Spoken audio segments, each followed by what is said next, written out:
নমস্কার বন্ধুরা, আশা করি সবাই সুস্থ আছেন, ভালো আছেন। আমার চ্যানেলের ছোট্ট একটি ব্লগে সবাইকে স্বাগত জানাই।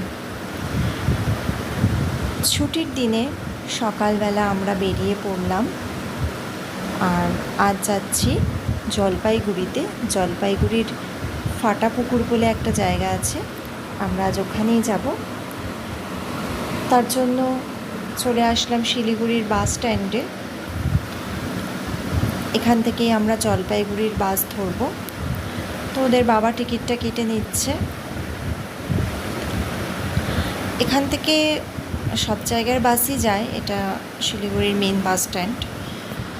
তো এই যে আমরা বসে আছি, দুই ছেলেকে নিয়ে আমি একটু বসে আছি, ওর বাবা টিকিটটা কেটে নিচ্ছে।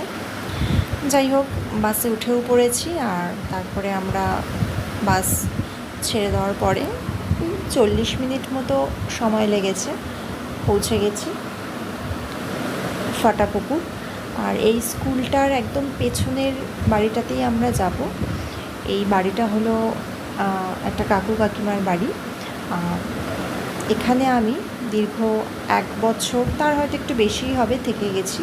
তখন আমার বড় ছেলে খুবই ছোট, ওর তখন 6.5 মাস বয়স যখন আমরা এখানে এসেছিলাম। আমার হাজব্যান্ডের কাজের সূত্রেই এখানে আসা হয়েছিল। তখন এখানে ওর কাজ চলছিল, প্রজেক্ট চলছিল। তখন এই ফাটাপুকুরের এই বাড়িটাতেই আমরা ভাড়া থাকতাম।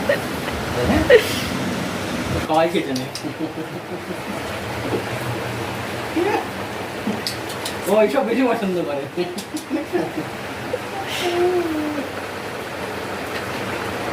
এই কিন্তু চশমা কিন্তু দেখলেই হয়, তাই না? হ্যাঁ, এর চশমাটা পরে দুটো।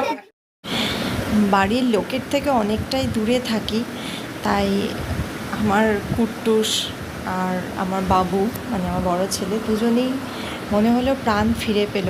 মনে হলো নিজেদের লোকের কাছে ওরা এলো।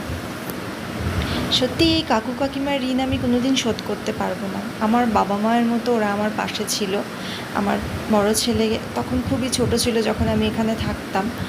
আর সত্যি কথা বলতে এরা আমাকে খুব হেল্প করেছে। সারাদিন ছেলেকে ধরা, ছেলেকে ভালোবাসা, মানে আমার ছেলেকে কখনো দিদা দাদুর অভাব ওরা বুঝতে দেয়নি। তো আমার ছেলের এরা দিদা দাদুই বটে। যাই হোক, তারপরে এই যে একটু ঘুরতে বেরিয়েছিলাম আমরা, এই কাকুদেরই চা বাগান, এটা ঘুরে গেলাম একটু। তারপরে খাওয়া দাওয়া করলাম। এটা রাতের খাওয়া, বিরিয়ানি করা হয়েছিল। দুপুরে খুব ক্লান্ত ছিলাম বলে আর ছবি তুলতে পারিনি। তা এই যে এবার পরের দিন ফেরার পালা আমাদের।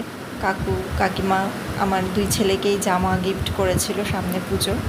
তো ফিরে যাচ্ছি এখন আমরা। কাকিমা আদর করছে, কুট্টুস ঘুমিয়ে পড়েছিল। বাড়ি থেকে অনেকটাই দূরে আছি, মা বাবার থেকে। খানিকটা হলেও সেই অভাবটা একটুখানি পূরণ হলো, ভালো লাগলো, ভালো সময় কাটালাম। আজকের ব্লগটা তাহলে এখানেই আমি শেষ করছি। দেখা হবে পরের একটা ভিডিওতে। ততক্ষণ সবাই সুস্থ থাকবেন, ভালো থাকবেন।